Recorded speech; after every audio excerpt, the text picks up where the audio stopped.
Hello everyone, my name is Shubham. I'm an ISM certified equity advisor. As of now जब मैं ये video record कर रहा हूँ तो अभी मार्केट जो है थोड़ा थोड़ा संभल रहा है। निफ्टी लगभग जो है इस वीक में थोड़ी सी जो है स्टेडी है। ऐसा नहीं कह रहा हूँ कि मैं ऊपर आ चुके, बट एटलीस्ट इतनी है कि आपके जो पोर्टफोलियोज है उसमें एक थोड़ा सा डे चेंज में जो है ग्रीन में आया होगा एज ऑफ नाउ जब मैं ये वीडियो रिकॉर्ड कर रहा हूँ। बट स्टिल जो है ओवरऑल ट्रेंड अभी भी नेगेटिव दिख रहा है। एंड और कुछ हो सकता है, आने वाले टाइम में मिल सकती है और चीज़ें हमें अच्छे प्राइस पे मिल सकती है। सो लास्ट वीडियो हमने देखा था कि अगर आपके पास अच्छी खासी स्ट्रेटजी है तो उससे किस तरीके से आपको बैक टेस्ट करना है। एंड मुझे अच्छा लगा कि उस पे आपका जो है अच्छा रिस्पॉन्स आया। एंड उस पर एक दो मैंने कमेंट्स भी देखे कि एंड मुझे अच्छा लगा देख के कि आप अवेयर हो। उसमें कमेंट था कि before back testing this strategy at least you should know और you should have seen the PNL। Okay, so मुझे अच्छा लगा कि आप अवेयर हो रहे हो कि किसी को भी फॉलो मत करो ब्लाइंडली। दैट्स वाई हमने इस चैनल पे भी मैंने ये जो बैक टेस्टिंग का वीडियो बनाया उसे मैंने टाइम लिया है। एंड लास्ट ईयर अगर आप वीडियो देखते हो तो सबसे पहले मैंने जो डीमैट मैंने पब्लिकली शो किया था उसका एक वेरीफाइड PNL भी जो है मैंने चैनल पे अपलोड किया है। वहाँ से आप देख सकते हो किस तरीके से हमने 75% से ज़्यादा रिटर्न बनाया। काफ़ी सारे वहाँ पे चीज़ें हैं। सो अच्छा लगा मुझे आप अवेयर हो रहे हो। अब इस वीडियो में आप क्या एक्सपेक्ट कर सकते हो इसके ऊपर बात कर लेते हैं।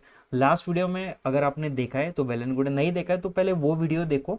इनकेस नहीं भी देखा है तो मैं आपको शॉर्ट में बता देता हूँ कि मैंने उसमें क्या कवर किया था। सो ओवरऑल ये वीडियो ये है कि आपके पास अगर अच्छी कैसी स्ट्रैटेजी है तो किस तरीके से बैक टेस्ट करनी है। सो लास्ट वीडियो में आपको मैंने ये एक्सप्लेन किया था कि फर्स्ट अगर आप ट्रेडिंग कर रहे हो, कोई स्ट्रेटेजी टेस्ट कर रहे हो तो सबसे पहले know your risk reward ratio. आपका रिस्क रिवॉर्ड रेशो कितनी, 1 रुपए के रिस्क अगर आप ले रहे हो तो उसके अगेंस्ट कितना आपको रिवॉर्ड मिल रहा है, ये एक चीज़ है। दूसरी चीज़, कई बार क्या होता है हमें हमारा इंस्ट्रूमेंट मालूम नहीं होता है किस इंस्ट्रूमेंट पे हम ट्रेड करते हैं। कभी कमोडिटी कर लेंगे, कभी इक्विटी कर लेंगे, कभी फॉरेक्स कर लेंगे। सो अलॉन्ग विद दैट आपका एक इंस्ट्रूमेंट फिक्स कीजिए, आपका टाइम फ्रेम फिक्स कीजिए और जो है ट्रेडर से इन्वेस्टर मत बनिए। कितने टाइम के लिए आप उसे होल्ड करने वाले हो ये भी चीज़ आपको क्लियर होनी चाहिए, तभी जाके जो है आप अच्छी कैसी बाउंड्रीज के साथ ट्रेड कर पाओगे। ये दूसरी चीज़ थी। और तीसरी चीज़ मैंने ये डिस्कस की थी कि मार्केट में हर कोई पैसा बना लेगा, जिसके पास मैकेनिज्म है स्टॉप लॉस का वो पैसा प्रोटेक्ट कर लेगा। जैसे अभी मार्केट चल रहा है, काफ़ी लोगों ने पैसा बनाया, लेकिन जिन्हें पता था मार्केट से कब बाहर होना है, उन लोगों का पैसा भी जो है प्रॉफिट प्रोटेक्टेड है। ये तीन चीजें मैंने एक्सप्लेन की, वहां पे आप देख सकते हो। अब इस वीडियो में मैं आपको लाइव बैक टेस्ट करके दिखाऊंगा जिस तरीके से हमने 75% से ज्यादा रिटर्न निकाला। तो इसी तरीके से हमने बैक टेस्ट किया और काफी ईयर्स इस पे मैंने स्पेंड की है बैक टेस्टिंग करने पे, ट्रस्ट मी। तो अगर आपके पास बैक टेस्ट करने के लिए स्ट्रेटजी नहीं है तो वो भी इस चैनल पे अगर है तो वेल एंड गुड है। तो मैं अभी आपको जो है जो स्ट्रेटजी मैं यूज करता हूँ वो किस तरीके से बैक टेस्ट करनी वो मैं आपको दिखा देता हूँ। ओके, देखिए कोविड के बाद क्या हुआ, एक अच्छा खासा बुल रन आया मार्केट के अंदर। कोई भी बैक टेस्ट अगर स्ट्रेटजी आप कर रहे हो तो एक चीज आपको याद रखना है कि कोविड के पहले का भी आपको थोड़ा सा डेटा देखना है। ओके, मैं आपको कोविड के पहले का भी डेटा दिखाऊंगा, क्योंकि क्या होता है कई बार ऐसा लगता है कि कोविड के बाद तो जस्ट एक बुल रन था तो हर कोई पैसा कमा लेता है। एंड उसमें है 50% से ज्यादा कंट्रीब्यूशन उस बुल रन का है, ऑब्वियसली उसमें हम डिनाई नहीं कर सकते। तो जो भी स्ट्रेटजी हम है उसके अंदर हम एक चीज देखेंगे, हम जो है कोविड के पहले का भी डेटा थोड़ा चेक करेंगे। ओके, मैं आपको ये भी दिखाऊंगा कि देखो स्टॉप लॉस भी हिट होता है, कैसे हिट होता है एंड किस तरीके से टारगेट भी हिट होता है। क्योंकि अगर रोजी रोजी चीज, अगर मैं आपको रोजी रोजी बातें यहाँ पे अगर बताऊँ और अगर आप रियल मार्केट में जब जाओगे तो आपको समझ में आ जाएगा कि ये कुछ अलग चीज है और रियल मार्केट में कुछ अलग हो रहा है। Okay, first we will start with the chart of Supreme Industries. अब मैं ये चार्ट दिखाता हूँ आपको। सी, सबसे पहले मैं क्या करता हूँ, आपका जो भी आप डेटा ले रहे हो, जो भी इंस्ट्रूमेंट ले रहे हो, सबसे पहले ना उसके पीछे पीछे जाओ। अब मैं 1 वीक पे जो है मैं टेस्ट करते रहता हूँ, तो अब मैं पीछे पीछे जा रहा हूँ। तो मेरे पास जो डेट्स है जहाँ पे मैंने ये बैक टेस्ट किया है वो मैं आपको दिखा देता हूँ। फर्स्ट ऑफ ऑल 2003, अब देखो ये 2003 का डेटा है। अब जो मेरा होता है डिमांड सप्लाई के बेसिस पे होता है, तो यहाँ पे मैंने मार्क कर लिया कि ये वाला जो है मेरा एक सप्लाई जोन था, ये सप्लाई जोन ब्रेक हो चुका है। उसके बाद मैं क्या करूंगा, आपका जो रिस्क रिवॉर्ड रेशो होता है जो मैंने बोला, यहाँ से मैं लूंगा, यहाँ पे मैं पुट करूंगा। और पुट करने के बाद जो है मैं मेरा स्टॉप लॉस यहाँ पे जो है ना डिफाइन करूंगा। ओके, ये मेरा स्टॉप लॉस है और यहाँ पे जो है अगर मैं एंटर होता हूँ उसके बाद मुझे 1:2 मिल रहा है क्या, तो ये मेरा 1:2 हुआ। यहाँ पे मैं ऐसा लगा दूंगा 1:2 और मैं इस तरीके से चेक करूंगा। इस वाले लेवल पे आने के बाद ही मैं एंटर हो सकता हूँ इसमें। इसमें कितना टाइम हुआ है, अप्रोक्स 84 to 91 डेज का। सो यस, यहाँ पे मेरा टारगेट हिट हो चुका है, जो भी मैं स्ट्रेटजी फॉलो करता हूँ उसके अनुसार। उसके बाद ये कहीं पे भी जाए मुझे कुछ लेना देना नहीं है। कई बार मैं जो है 10% से ज़्यादा स्टॉप लॉस लेता ही हूँ, बट अगर कुछ ऐसे ट्रेड मिलते हैं जो मार्केट, जैसे अभी ये वाला मार्केट था 2000 के बाद जो डॉट कॉम बबल आया था, उसके बाद 2008 का मार्केट, 2020, तो ऐसे मार्केट में जो है ना आपको बॉटम से अपॉर्चुनिटी मिलती है, तो उस टाइम पे आप रिस्क ले सकते हो। ओके, सो ये फर्स्ट हुआ। उसके बाद दूसरा, जनवरी 2009, अब देखो ये वाला भी मार्केट, ये 2009 का है। अब यहाँ पे मैं आ सकता हूँ, उसके बाद में मेरा जो है डिमांड सप्लाई का टूल ले लूँगा, और यहाँ पे जैसे मैं यहाँ पे इस वाले लेवल पे ये मैं मार्क करके रख दूंगा। ओके, यहाँ पे ये ब्रेक हो चुका है, और मुझे पता चल चुका है कि ये ब्रेक होने के बाद यहाँ पे मैं एंटर हो जाऊंगा। एंटर होने के बाद जो है मेरा स्टॉप लॉस, स्विंग के नीचे मैं स्टॉप लॉस लेके चलता हूँ। ओके, एंड जो मेरा टारगेट होता है वो 1:2 का मैं प्लान करता हूँ। उससे ज़्यादा कभी मिलता है तो ही प्लान करता हूँ, अगर अच्छी अपॉर्चुनिटी है तो। सो 1:2 ये देखता हूँ। अब इसमें भी क्या चीज़ आपको देखनी है कि अगर इस वाले लेवल पे अगर मैं एंटर हो रहा हूँ तो मुझे एंट्री मिली है क्या, तो यस, ये क्लोजिंग के बाद मेरी यहाँ पे एंट्री हो सकती थी, यहाँ पे मैं एंटर हो चुका हूँ, पहली चीज। दूसरी चीज आपको क्या देखना है कि जो स्टॉप लॉस है आपका वो आपके फेवर में है क्या, तो यहाँ पे यस, मेरा स्टॉप लॉस मेरे फेवर में था, इतना मैं स्टॉप लॉस दे सकता हूँ। तीसरी चीज, मेरा 90 डेज का होल्डिंग पीरियड, तो 90 डेज में ये हुआ है क्या, तो यस, ये 90 डेज में हो चुका है इसका टारगेट हिट, तो इसे मैं कंसिडर कर सकता हूँ कि यस, ये यहाँ पे मैं विन हो चुका हूँ। तो यहाँ पे आप एक काम कर सकते हो, अगर आपको चाहिए नोट करना है तो यहाँ पे आप जो है एक राइट टिक कीजिए, यहाँ पे भी आप सेकंड एक राइट टिक कीजिए, तो जो भी टारगेट्स होंगे वो आपको समझ में आ जाए कि ये हमारा जो है टारगेट हिट हो चुका है। ओके, अब मैं आपको और एक चार्ट दिखाता हूँ। ये होने के बाद देखिए स्टॉप लॉस भी कैसे हिट होता है। अब देखो, उसके बाद जो है 2022 इस वाले लेवल पे एक अपॉर्चुनिटी बनी थी डिमांड सप्लाई के बेसिस पे, तो ये ऐसे टेस्ट करते करते करते जहाँ पे मुझे मेरा डेटा मिलता है वहाँ पे मैं चेक करते रहता हूँ। तो इस वाले लेवल पे मैं आऊँगा, यहाँ पे जो है मेरा मैं आर पुट करूंगा, रिस्क रिवॉर्ड रेशो, यहाँ पे मेरा जो था स्टॉप लॉस था, और उसके बाद जो है 1:2 का जो है मेरा सिंपल टारगेट था। सी, अब मैं क्या करता हूँ, जब क्लोज होता है ना कोई स्टॉक तो मेरा वहां पे स्टॉप लॉस होता है। तो इस वाले लेवल पे मुझे क्या दिखाई दे रहा है कि इस वाले लेवल पे ये क्लोज हो चुका था, विच मीन्स इसके अंदर क्या हुआ, जो मेरा स्टॉप लॉस था वो हिट हो चुका है। सो यहाँ पे मैं ऐसा क्रॉस कर दूंगा तो मुझे ये ध्यान में आ जाएगा। ओके, तो अभी ये एक दो एग्जांपल्स हमने कोविड के पहले भी देखे, एक एग्जांपल्स हमने कोविड के बाद वाला भी देखा। अब फेडरल बैंक का भी मैं एक एग्जांपल दिखा देता हूँ आपको, तो और अच्छी तरीके से आपको ये इमेज और क्लियर हो जाएगी। लाइक सी, इस वाले लेवल पे, हाँ, अब इस वाले लेवल पे भी जो मेरा डिमांड सप्लाई होता है, अगर मैं इस वाले लेवल पे देखूँ तो ये वाला जो था मेरा एक सप्लाई जोन था, ये ब्रेक हो चुका है। तो यहाँ पे जो है मेरी एक एंट्री बनती थी, और उसके बाद जो है ये मेरा स्टॉप लॉस था ऐसा। तो यहाँ पे मैं क्या करूँगा, मेरा जो भी रिस्क रिवॉर्ड रेशो यहाँ पे मैं लाऊंगा, उसके बाद देखूंगा मेरा स्टॉप लॉस कहाँ पे बैठता था। सो यस, 10% का मेरा स्टॉप लॉस, तो इस वाले लेवल पे जो है मैं एंटर हो सकता था, और 1:2 के साथ जो है यहाँ पे मेरा टारगेट हो सकता था। क्या हुआ, यहाँ पे स्टॉप लॉस हिट हुआ, और स्टॉप लॉस हिट होने के बाद क्या हुआ, यहाँ पे ये रिटेस्ट हो गया। तो ये मेरी स्ट्रेटजी ऐसे, तो यहाँ पे मैं अगेन जो है मैं ये क्रॉस मार्क करके रख दूंगा। इससे मुझे क्या समझ में आता है कि यस, यहाँ पे स्ट्रेटजी फेल गई है, यहाँ पे स्ट्रेटजी वर्क हुई है। ओके, सो कोविड के पहले भी देखो, कोविड के बाद भी देखो। लाइक अगर मैं आपको यहाँ पे दिखाऊँ 2016-17 में, सी, डिमांड सप्लाई के बेसिस पे यहाँ पे मैं अगर स्टडी करूँ तो ये वाला जो है मेरा सप्लाई लेवल यहाँ पे ब्रेक हो चुका है। सप्लाई लेवल ब्रेक होता है तो यहाँ पे मैं एंटर हो जाऊंगा। एंटर होने के बाद जो है मेरा स्टॉप लॉस में देखूंगा, यस, यहाँ पे बैठ रहा है, और 1:2। सो ये मुझे समझ में आ रहा है कि ये कोविड के पहले के मार्केट में भी काम करती थी। ओके, सो 1:2 यहाँ पे मैं क्यों समझ रहा हूँ, यहाँ से देखो, अगर मैं ट्राई करूँ 43-44 डेज मेरा क्राइटेरिया होता है कि मैं 90 डेज जो है मैं स्टॉक को होल्ड करता हूँ। तो कई बार ऐसा होता है कि कोविड के पहले इसने वर्क किया, कोविड के बाद ये स्टॉप लॉस हिट कर रही है, तो दोनों मार्केट में हम टेस्ट करेंगे इसे। ओके, अभी और मैं आपको एग्जांपल शो करता हूँ जिसके अंदर मैंने कई लाइव ट्रेड्स भी लिए थे। किर्लोस्कर ऑयल इंजन, सी, अब इसके अंदर अगर मैं आपको शो करूँ,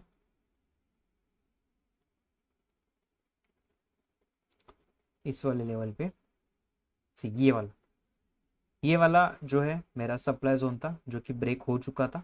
ब्रेक होने के बाद जो है ये जोन है, उसके बाद यहाँ पे मैं रिस्क रिवॉर्ड रेशियो मेरा लूंगा, मेरा जो स्टॉप लॉस है वो मैं स्टॉप लॉस पुट कर दूंगा, और उसके बाद जो है 1:2 जो भी मेरा टारगेट है वो पुट करूंगा। सी, मैं अगेन कह रहा हूँ कि आपने जो मेरे वीडियोस देखे और अभी भी जो है मैं मैक्सिमम 9-10% के स्टॉप लॉस से ही मैं ट्रेड करता हूँ। बट कभी अच्छी अपॉर्चुनिटी अगर आपको मिल रही है, मार्केट ओवरऑल ही डाउन है, उसके बाद आपको जो है कई बार थोड़ी सी रिस्क बढ़ा देनी। इनफैक्ट अगर मैं यहाँ पे 1:2 के लिए नीचे भी लेके आता हुई है तो स्टिल मुझे जो है 9-10% से भी मिल जाएगा, बट स्टिल हम जो है कैच करेंगे इसी को ही। सो यहाँ से अगर मैं आपको शो करूँ तो यहाँ पे आप डेटा देखिए, यस ये 77 डेज में जो है हिट हो चुका है। तो यहाँ पे मैं क्या कंसिडर कर सकता हूँ कि ये स्ट्रैटेजी ने यहाँ पे भी वर्क किया। उसके बाद अगेन अगर मैं और थोड़ा आगे आता हूँ तो इस वाले लेवल पे तो मुझे खुद याद है ट्रेड किया था हमने। सो इस वाले लेवल पे आप देख सकते हो कि इस वाले लेवल पे जो एक सप्लाई जोन ब्रेक हुआ था, और ब्रेक होने के बाद जो है इस वाले लेवल पे आप जो है एंटर हो जाना। आपका जो स्टॉप लॉस रहेगा वो स्टॉप लॉस इसके नीचे रहेगा, और 1:2 का उसके बाद ये कहाँ पे जाता है हमें उससे कोई लेना देना नहीं है। कई बार ये काफ़ी ऊपर जाता है बट हमें जो है 1:2 से मतलब होता है। सो यस यहाँ पे ये वर्क हुआ है, तो यहाँ पे मैं मार्क करके दूंगा कि यस ये वर्क हुआ है। Okay, and at the last और एक एग्जांपल शो करता हूँ। ये भी मैंने पब्लिक चैनल पे दिया था अभी इसका आई थिंक सो ये चेंज, यस ये IIFL सिक्योरिटीज था, अब ये IIFL कैपिटल सर्विसेज हो गया। ओके, तो इसी वाले लेवल पे मैंने दिया था 78 या समथिंग, उस वाले लेवल पे आप चैनल पे देख सकते हो, वीडियो अपलोड है अभी भी। सो यहाँ पे जो है मेरा सप्लाई लेवल जो भी था वो ब्रेक हो चुका है। सप्लाई लेवल ब्रेक होने के बाद मैं एक ही चीज़ दिखता हूँ, रिस्क टू रिवॉर्ड रेशियो यहाँ पे मैं पुट कर दूंगा। मेरा स्टॉप लॉस आ रहा है स्विंग के नीचे, तो यस मेरा स्टॉप लॉस मुझे मिल रहा है। और उसके बाद अगर मैं यहाँ पे आपको शो करूँ 1:2 का हमारा सिंपल टारगेट होता है। सो यस 1:2 का जो डेटा है यहाँ पे मुझे मिला है। सो यहाँ से अगर हम काउंट करते हैं तो यस 56 डेज के अंदर जो है ये टारगेट हिट हो चुका है। सो इसी तरीके से मैं मेरी सारी स्ट्रैटेजीज टेस्ट करते रहता हूँ, जो भी आप स्ट्रैटेजी यूज करते हो। ओके, तो यहाँ पे आप जो है एक विन ये हुआ है तो आप यहाँ पे ऐसा ड्रॉ कर सकते हो। सो लाइक दिस ऐसे तरीके से आप स्ट्रैटेजी टेस्ट कीजिए आपकी। अब और एक चीज़ मैं आपको बताना चाहूँगा, इसके आगे की चीज़ आपको स्ट्रैटेजी समझ में आ गई, रिस्क टू रिवॉर्ड रेशियो समझ में आ गई, ये डेटा लेना कहाँ से। कई बार होता है कि यस मुझे टेस्ट तो करना है बट डेटा लेना कहाँ से। अब जैसे मैं जो काम करता हूँ वो मिड कैप और स्मॉल कैप में मेरा ज़्यादा काम होता है, लार्ज कैप में मैं कम काम करता हूँ। तो आपको क्या करना है, आप ऑथेंटिक साइड से डेटा लीजिए, वहाँ पे आपको जो है ना स्टॉक्स मिल जाएंगे। आप स्टॉक्स कहाँ से लेने हैं, आप जाइए गूगल पे और गूगल पे आप डालिए निफ्टी इंडाइसेस। ओके, इंडाइसेस डालिए, आपको यहाँ पे निफ्टी इंडाइसेस पे यहाँ पे आप क्लिक कीजिए। यहाँ पे आपको जो है थीमेटिक भी मिल जाएंगे। यहाँ पे आप देखिए ऊपर इंडाइसेस में जाइए, यहाँ पे आपको सेक्टोरियल मिल जाएंगे, थीमेटिक मिल जाएंगे। तो यहाँ पे आपको जाना है, यहाँ पे जो है ब्रॉड बेस्ट यहाँ पे आइए। अब जैसे फॉर एग्जाम्पल अगर आपको मिड कैप में करना है मिड कैप यहाँ पे मिल जाएगा, स्मॉल कैप चाहिए तो स्मॉल कैप भी जो है आपको इस बाजू में मिल जाएगा। अब जैसे फॉर एग्जाम्पल मैं एक काम करता हूँ मिड कैप ले लेता हूँ, तो यहाँ पे आऊँगा मैं निफ्टी मिड कैप 150। ओके, और उसके बाद यहाँ पे आपको सब मिल जाएगा, कौन सा डेटा होता है कौन सा नहीं। उसके बाद यहाँ से आपको मिल जाएगा इंडेक्स कॉन्स्टिट्यूट, ये डाउनलोड कर लीजिए। ओके, ये जैसे आप डाउनलोड कर लोगे, डाउनलोड करने के बाद आपको ये ओपन हो जाएगा और सारे आपको यहाँ से ये सिंबल दे देगा। और सिंबल के साथ साथ जो है आप यहाँ से एक एक कंपनी यहाँ से देखिए, ये सिंबल आपको मिल गया इस वाले कॉलम में, एक एक यहाँ से लीजिए और आप ट्रेडिंग व्यू पे जाके जो है आप टेस्ट कर सकते हो। समझ में आया, इस तरीके से जो है आप डेटा कलेक्ट करना, इस तरीके से जो है आपको स्ट्रैटेजी बैक टेस्ट करनी है, बिफोर कोविड भी करनी है और आफ्टर कोविड भी करनी है। ओके, अब दूसरी चीज मैं आपको ये बताना चाहूंगा कि आपने सब बैक टेस्ट कर ली, सब कर दी, बट अगर आपके पास डेटा नहीं है ना कि आपकी स्ट्रैटेजी कितने बार वर्क करती है और कितने बार नहीं, तो फिर उन चीज़ों का फायदा नहीं होगा। ओके, तो आपको करना क्या है, आपको एक एक्सेल मेंटेन करनी, जैसे मैं भी करता हूँ एक्सेल मेंटेन, उसमें चीज़ें क्या चाहिए यानी ये देखिए। सबसे पहले आप जो है ना स्टॉक का नाम लिखिए। अब जैसे यहाँ पे मैंने फॉर एग्जांपल एक कुछ भी XYZ नेम मैंने लिया है, उसके बाद कितना उसका विन है ये लिखिए। विन यानी कैसे, अब जैसे मैंने IIFL सिक्योरिटी मैंने चेक किया तो यस ये डन हो चुका है, तो मैं डन में आऊंगा। RR मैंने लिया है 1:2 का, कई बार जो है आप 1:2.5 का भी आपको RR मिलेगा अगर ट्रेड नीचे आता है। ओके, उसके बाद टाइम फ्रेम जो रहेगा आपका, जितना टाइम आपने होल्ड किया वो टाइम फ्रेम यहाँ पे आप नोट कीजिए। जब आपके पास आपका डेटा रहेगा तो आपको आपकी एज मालूम पड़ेगी। ओके, सो यहाँ पे डन है, यहाँ पे डन डालो। अब दूसरा ट्रेड मुझे मिला फेल, तो यहाँ पे फेल डालो। RR आपका क्या था 1:2 का, यहाँ पे मेंशन कीजिए कितनी देर में हुआ, 45 डेज में हुआ, ये मेंशन कीजिए। सो जब आप ऐसा डेटा पुट करोगे ना तो आपको एंड ऑफ द आपका जो टेबल रहेगा उसके नीचे आपको समझ में आ जाएगा कि टोटल ये जो, अभी जैसे फॉर एग्जांपल यहाँ पे मैंने 10 लिए हैं, आप जो है मिनिमम 40 to 50 चार्ट्स मिनिमम मैं कह रहा हूँ कि आप टेस्ट करो, तो आपको समझ में आ जाएगा। मिनिमम 40-50 चार्ट टेस्ट करोगे एक आध हफ्ते में तो समझ में आ जाएगा कि ये कितना टाइम वर्क करता है। सो लाइक दैट यहाँ पे मुझे समझ में आ गया कि ये 10 में से 6 बार यहाँ पे मुझे विन मिला और 10 में से जो है मुझे 4 बार यहाँ पे लॉस हुआ। सो मुझे मोटा मोटा यहाँ पे एक चीज़ समझ में आ जाएगी कि 10 में से अगर मैं 6 बार अगर मुझे मिल रहा है तो ये हुई मेरी 60% की एक्यूरेसी हुई। और उसके साथ मेरा रिस्क टू रिवॉर्ड रेशो, यहाँ पे आप एवरेज निकाल सकते हो, जो भी आपका एवरेज आएगा। यहाँ पे जैसे मैंने RR रेशो में अभी ये मैंने 60% किया है और जो भी आपका RR आएगा वो आरा जो है आप यहाँ पे साइड में भी डाल सकते हो या फिर आप यहाँ पे भी डाल सकते हो। ओके, सो इंपॉर्टेंट ये है कि आपको ये समझ में आना चाहिए कि आपकी स्ट्रेटेजी कितने बार विन करी है और कितने बार आपकी स्ट्रेटेजी से आप लूज कर रहे हो। ओके, सो मैं इसी तरीके से स्ट्रेटेजी टेस्ट करते रहता हूँ, जितने भी चार्ट्स मुझे मिलते हैं इसी तरीके से मैं करते रहता हूँ। तो आई होप कि आपको ये सारी चीज़ें समझ में आई होगी एंड वीडियो को काफ़ी लंबा नहीं करेंगे, तो मैं शॉर्ट में फिर से रिपीट कर देता हूँ कि आपको किन चीज़ों का ध्यान रखना है। First, you should know what is your risk reward ratio, क्या आपका रिस्क रिवॉर्ड रेशो है, इस पर आप ध्यान दीजिए। दूसरी चीज, आपका इंस्ट्रूमेंट, आपका टाइम फ्रेम और आपका जो होल्डिंग पीरियड है उस पर आप ध्यान दीजिए और उस पर आप फोकस कीजिए। तीसरी चीज, आपका जो स्टॉप लॉस का मैकेनिज्म होगा वो आप उस पर ध्यान दीजिए। फोर्थ सबसे इंपॉर्टेंट चीज, जो भी आपकी स्ट्रेटेजी है रिस्क रिवॉर्ड रेशो लीजिए, बिफोर कोविड टेस्ट कीजिए, आफ्टर कोविड टेस्ट कीजिए। टेस्ट करते टाइम एक चीज याद रखना, मेरा मैक्सिमम स्टॉप लॉस होता है उसके अंदर आ रहा है, जो मेरा मैक्सिमम होल्डिंग पीरियड है उसके अंदर आ रहा है, और उसके बाद 1:2 का मिनिमम मुझे रिस्क रेशियो मिल रहा है ये। उसके बाद फिफ्थ चीज, ये डेटा आपको कलेक्ट कहाँ से करना, ये आपको जो है एनएससी के ऑथेंटिक साइट से करना। आप मिड कैप में डील करना चाहते हो मिड कैप देखिए, स्मॉल कैप में करना चाहते हो स्मॉल कैप देखिए। तो ये हुई 5 चीजें। और सबसे सिक्स्थ मोस्ट इंपॉर्टेंट चीज कि आपका जो है आप उसकी एक्सेल मेंटेन कीजिए। एक्सेल में आपके पास डेटा रहेगा, लास्ट कुछ सालों से जो भी मैं चीजें करता हूँ मेरे पास हर एक चीज का डेटा है, उसलिए मेरे पास एड्स है और उसीलिए हमने जो है मोर देन 75% रिटर्न बनाया, जो मैंने पब्लिकली आपके साथ शो किया है, वो भी मैंने पब्लिक जो मेरा डिमेट है उस पर मैंने लिया। ओके, सो ये 5-6 चीजें वाइंड अप अगर आप करोगे तो ट्रस्ट में जो भी आपके पास स्ट्रेटेजी होगी ना, आप उसमें अच्छी खासी एक 80 to 85% की एक्यूरेसी आप ले पाओगे। ओके, एंड आई विश कि इस एक्यूरेसी अगर आप ट्रेड करते हो तो आप अच्छी तरीके से ट्रेड करोगे और आपके कैपिटल पे आप अच्छा खासा रिटर्न बनाओगे। Okay, so this is not any kind of a buying और सेलिंग रिकमेंडेशन। ये जो चार्ट्स है मैंने आपको जो है टेस्टिंग पर्पस के लिए मैंने बताए। और वीडियो अगर आपको अच्छा लगता है, फर्स्ट पार्ट में जैसे आपने कुछ पूछा, अगर सेकंड पार्ट में कुछ डाउट होता है तो कमेंट में पूछना। वीडियो अच्छा लगता है तो लाइक कर देना। और इसी तरीके से ऑथेंटिक तरीके से अगर आप डिमांड सप्लाई के बेस पे स्टॉक मार्केट सीखना चाहते हो सो डेफिनेटली चैनल सब्सक्राइब करके बेल आइकन प्रेस करना। सो पर्सनल तरीके से आपके जो है वीडियोस आते रहेंगे, क्योंकि मैं हर रोज़ वीडियो नहीं बनाता हूँ, क्वालिटी वीडियोस रहते हैं, जो भी मुझे अच्छा कंटेंट मिलता है क्वालिटी वही मैं आपके साथ डिलीवर करता हूँ। सो आज के लिए इतना ही था, मिलते हैं नेक्स्ट वीडियो में। Thank you so much.